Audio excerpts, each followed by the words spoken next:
Tuhan ini suraku jika kita melakukannya seturut dengan kehendak Tuhan.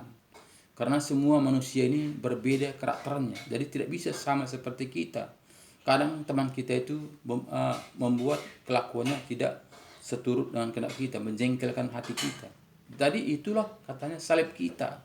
Kita harus tahu siapa dia. Harus kita mendoakan dia supaya dia bertobat, supaya dia berubah, supaya dia melakukan seturut apa yang diajarkan Tuhan. Itu tugas kita. Jadi nggak bisa kita memonis orang-orang itu, jangan bisa kita membenci orang-orang itu. Tapi tugas kita mendoakan dia. Kasihilah musuhmu seperti dirimu sendiri. Nah, jadi sebetulnya memang kalau kita berpikir secara manusia, secara daging, sangatlah sukar, sangatlah susah untuk mengikuti kebenaran firman Tuhan ini. Tapi jika kita memberi hati kita, membuka hati kita, datang kepada Tuhan, tidak ada mustahil. Semuanya itu akan Tuhan yang menyertai kita, Tuhan yang mengatur kita, Tuhan yang membimbing kita. Kenapa? Karena firman Tuhan jelas juga di sini Bapak Saudaraku, bukan dengan kekuatan kita, bukan dengan kehebatan kita, tapi karena ada Roh penolong. Kita baca lagi Bapak Saudaraku. Di sini Yohanes 14. Kita ulang-ulang saja. Karena tanpa kita ulang-ulang, kita tidak akan mengerti jalan-jalannya Tuhan.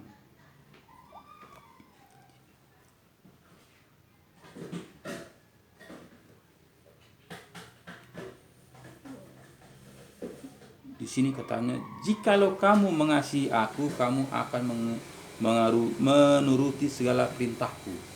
Jadi berat Bapak Saudara.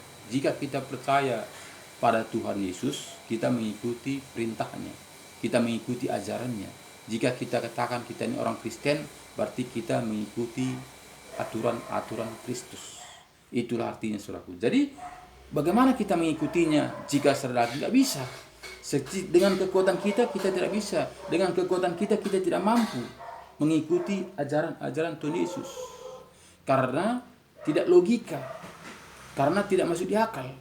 Jadi bagaimana kita mengikutinya? Harus kita serahkan sepenuhnya kepada Tuhan. Di sini aku akan minta kepada Bapa dan ia akan memberikan kepadamu seorang penolong yang lain supaya ia menyertai kamu selama-lamanya.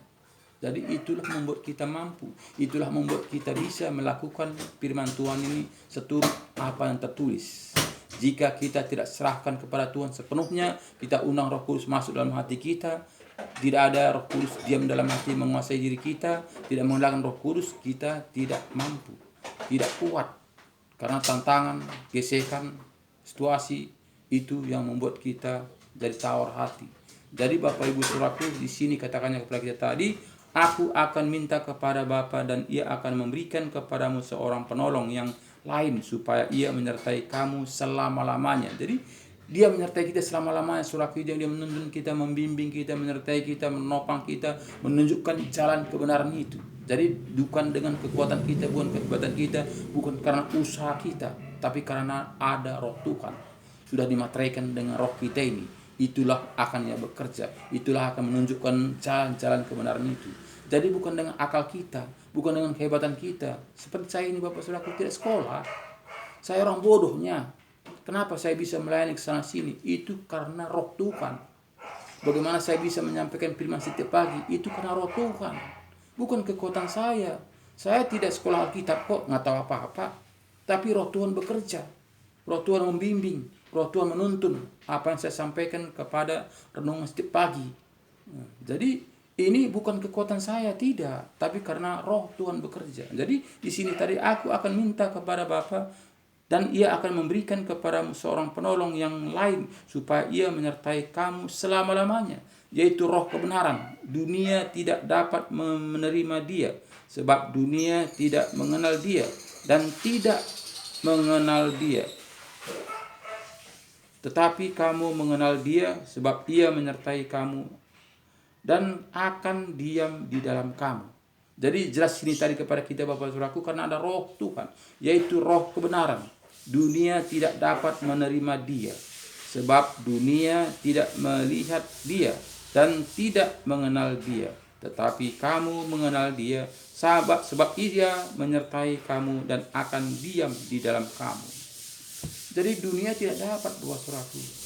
Makanya dunia jika kita orang Kristen tidak dalam tuntunan Roh Kudus, sehingga akalnya bekerja, berpikirannya bekerja, bukannya dituntun Roh Kudus, bukannya Roh Tuhan yang bekerja, menuntun, mengajari, membimbing dalam kehidupannya, sehingga akal.